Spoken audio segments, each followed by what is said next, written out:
محترم ناظرین، سخت مشکل میں یہ 3 الفاظ پڑھ لیجئے۔ مشکل خود آپ کے قدموں میں گر پڑے گی۔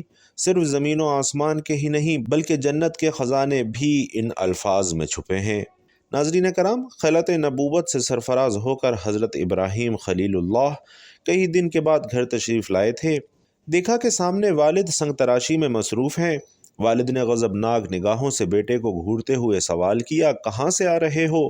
حضرت ابراہیم علیہ السلام نے والد کا سوال نظر انداز کر کے جھک کر ایک تراشیدہ چھوٹا سا بت اٹھایا اور ادب اور احترام ملحوظ خاطر رکھتے ہوئے نہایت محبت سے والد سے مخاطب ہوئے۔ قرآن کریم میں باپ بیٹے کے اس مکالمے کو یوں بیان فرمایا گیا ہے: ابا جان، آپ ایسی چیزوں کو کیوں پوچھتے ہیں جو نہ سنیں اور نہ دیکھیں اور نہ آپ کے کچھ کام آ سکیں؟ ابا جان، مجھے ایسا علم ملا ہے جو آپ کو نہیں ملا، تو میرے ساتھ ہو جائیں، میں آپ کو سیدھی راہ پر چلا دوں گا۔ اب شیطان کی پوجا نہ کیجیے، بے شک شیطان اللہ کا نافرمان ہے۔ ابا جان، مجھے ڈر لگتا ہے کہ آپ کو اللہ کا عذاب نہ پکڑ لے اور آپ شیطان کے ساتھی نہ ہو جائیں۔ ان کے والد نے کہا: اے ابراہیم، کیا تو میرے معبودوں سے برگشتہ ہے؟ اگر تو باز نہ آئے گا تو میں تجھے سنگسار کر دوں گا۔ جا، ہمیشہ کے لیے میری نظروں سے دور ہو جا۔ ناظرین، ابراہیم علیہ السلام نے سلام کیا اور کہا: میں آپ کے لیے اپنے پروردگار سے بخشش مانگوں گا، بے شک وہ مجھ پر بڑا مہربان ہے۔ بھائیوں اور بہنوں، ابھی کچھ ہی دن گزرے تھے کہ عید کا تہوار آ گیا۔ قوم کے لوگوں نے حضرت ابراہیم علیہ السلام کو بھی شہر سے باہر میلے میں چلنے کی دعوت دی، لیکن انہوں نے طبیعت کی خرابی کا کہہ کر جانے سے معذرت کر لی۔ در حقیقت وہ ایسے ہی کسی موقع کی تلاش میں تھے۔ چنانچہ جب پوری قوم میلے میں شرکت کے لیے چلی گئی تو حضرت ابراہیم علیہ السلام ایک کلہاڑا لے کر بت خانے میں داخل ہوئے اور ان میں سے اکثر آپ کے باپ آزر کے ہاتھوں سے ہی تراشے ہوئے تھے۔ حضرت ابراہیم علیہ السلام نے تمام بتوں کو توڑ ڈالا اور آخر میں کلہاڑے کو بڑے بت کے کاندھے پر لٹکا کر اپنے گھر آ گئے۔ شام کو جب قوم میلے سے واپس آئی تو بت خانے میں تباہی کا منظر ان کا منتظر تھا۔